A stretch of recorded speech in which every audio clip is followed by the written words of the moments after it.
Hi guys, இன்றைக்கி நம்ம பார்க்க போகிறது சிக்கன் உப்பு கறி. இப்போ நம்ம ரொம்ப சிம்பிளான டிஷ் பண்ண போகிறோங்க. 1/2 கிலோ சிக்கன், மஞ்சத்தூள், வரமிளகா, எண்ணெய், உப்பு, தாளிக்கு ஜீரகங்க. இப்போ ஒரு கடாயில் எண்ணெயை ஊற்றி அதில் ஜீரகம் போட்டு பொரிஞ்சோடனே இந்த வரமிளகாயை அப்படியே போடுங்க. வரமிளகா 1/2 கிலோ சிக்கனுக்கு ஒரு 10 நம்பர் போட்டால் போதுங்க. வரமிளகா கருகாமல் லைட்டாக வதக்கிட்டே இருங்க.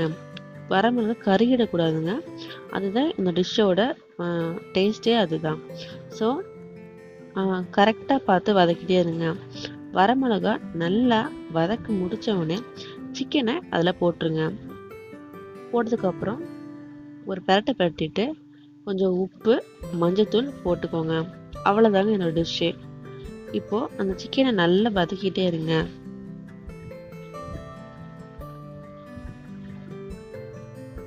இது ரொம்பவே சிம்பிளான டிஷ்ஷுங்க. யார் வேணா எப்போ வேணா பண்ணி சாப்பிடலாம். சிக்கனோட கலர் கொஞ்சம் மாறினோடனே, கொஞ்சம் ஹாஃப் கலர் மாறினவங்க அந்த மாதிரி மாறினோடனே சிக்கனில் கொஞ்சம் அந்த சிக்கன் மூழ்கிற அளவுக்கு கொஞ்சம் தண்ணி ஊற்றிக்கோங்க.